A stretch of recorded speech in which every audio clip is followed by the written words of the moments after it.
Hi there! Ang atuang silang karon is about radicals. So, we are going to multiply radicals expressions.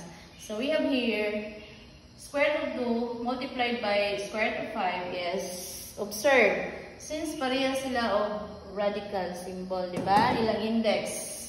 Pareha sila, we have squared, squared.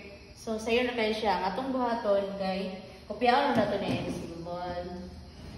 Ana. Dayon, kanang radical na 2 o 5, i-multiply na ito na siya. At huwag i-times. So, we have 2 times 5. Okay, sunod. Kopyaon, i-write. 2 times 5 equals 10. So, muli nga ito ang final answer.